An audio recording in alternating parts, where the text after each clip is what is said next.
Hey guys, SlimKirby here. Welcome back to Let's Play Fire Emblem Path of Radiance.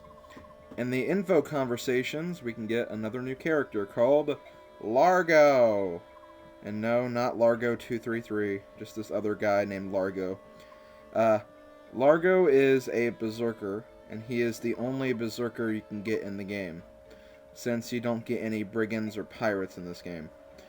So, he is a solo axe user, and he's honestly not that bad. You get him very late in the game. I think this is one of the last units you actually get. Let me try to think for a second. Yeah, he's definitely the last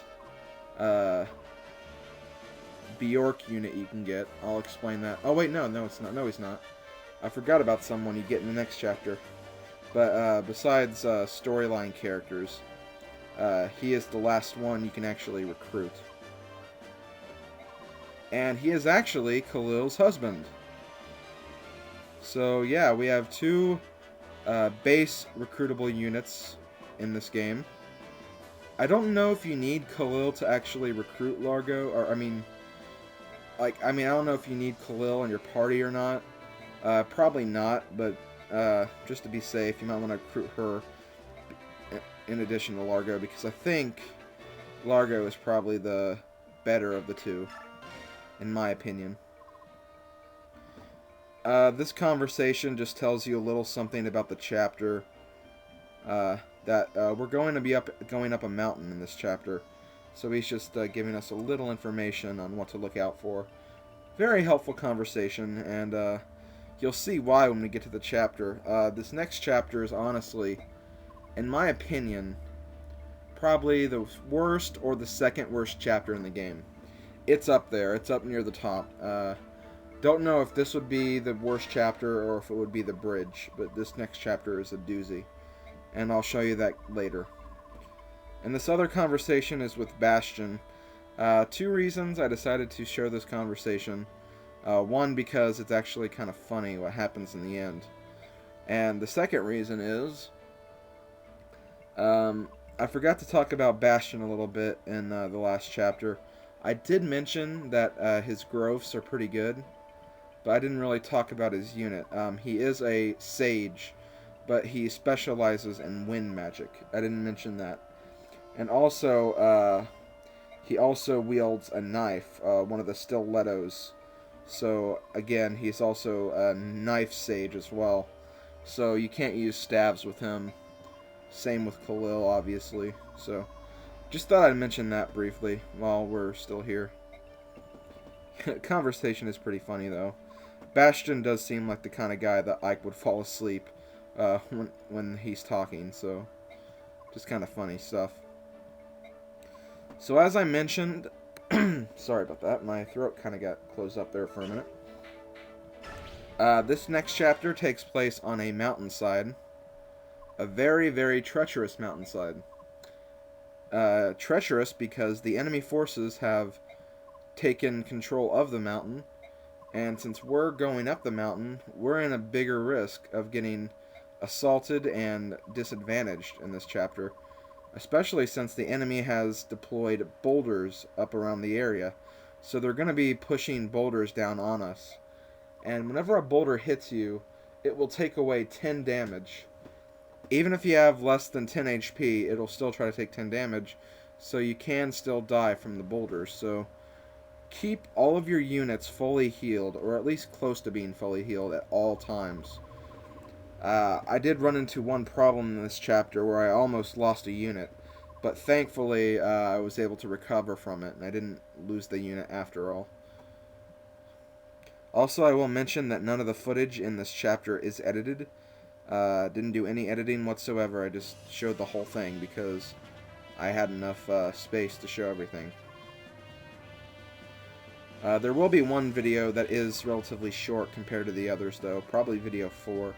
But we'll see what happens.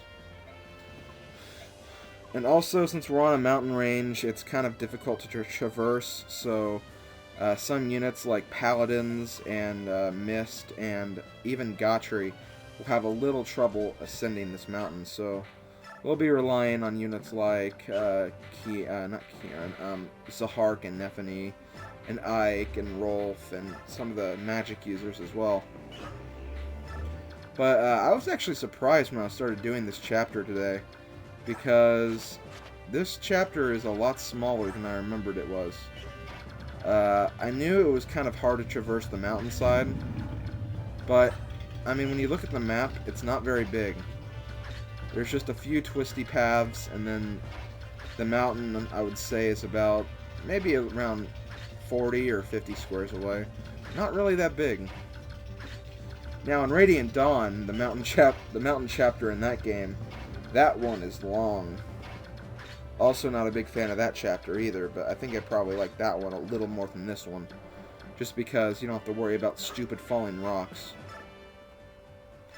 Also, it wouldn't be hard if the enemy didn't have ballistas around the area, so watch out, there are 2 stone ballistas, and I think a few just normal arrow ballistas as well. So yeah, there's a stone ballista right there. See, rocks all around here, they're going to be pushing those down. Ballista right here. If you want to see a good map of where these rocks will go, once again go to Game FAQs. That has a great site great FAQ that has a map that shows all the boulder paths. Since some of these turns are twisties and turning, some of the rocks will go in different paths. They won't all go in just one straight line. Right there, I forgot to turn off Jill's combat animation, but it was almost worth it because we got to see her critical. So good job, Jill. And then for this battle, I'm going to be keeping Soren's on, and I'm also going to turn on the animations for Kieran, come on, and Oscar. Now, I'm not actually going to be using these characters very much. The majority of the characters I'm going to be using are Nephany, Zahart, Boyd, Rolf, and Ike. Those are, and Gautry, I think. So, I'm not going to be using a lot of my other characters, and I'll also use Jill a lot as well. So, those characters that I put the animations on, I actually didn't use them very much, so I probably should have gave the animations to Boyd, Gautry, and maybe even Rice. But I wasn't thinking. I think for the next chapter, since the next chapter is a wide open space, I might just put all the animations, except the ones I've already shown, on, just so I can show you guys some of the animations and stuff.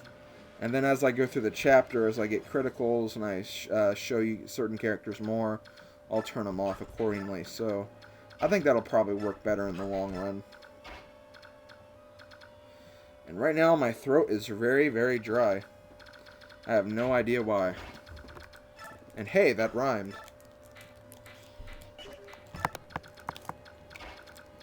Once again, I'm sorry if you hear noises in the background. Motorcycles, children outside. I live near the center of town, so that you'll hear a lot of that in some of these videos. I can't really avoid it, and I really don't feel like putting the windows down, because if I put the windows down, I'll be really, really hot. And I really do not like being hot.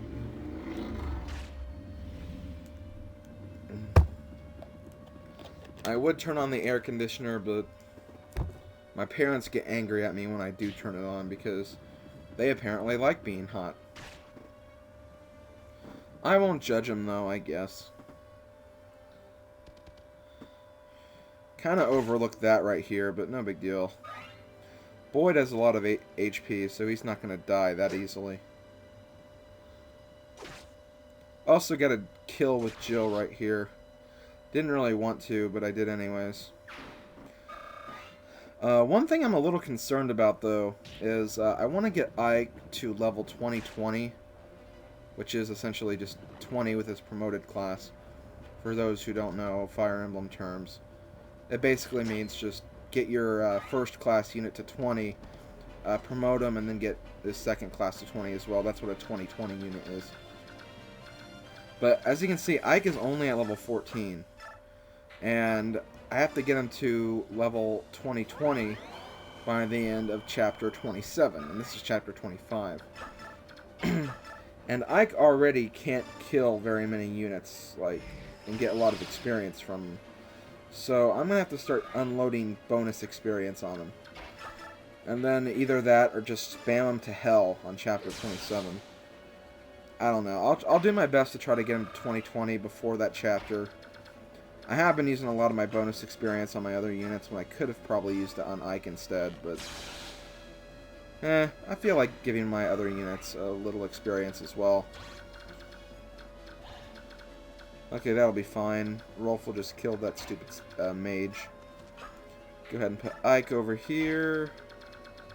Jill... I was going to send her up near the top, but that's probably not a good idea. However, I seem to be out of time for this episode, so this is SlimKirby. See you guys in the next video. Later.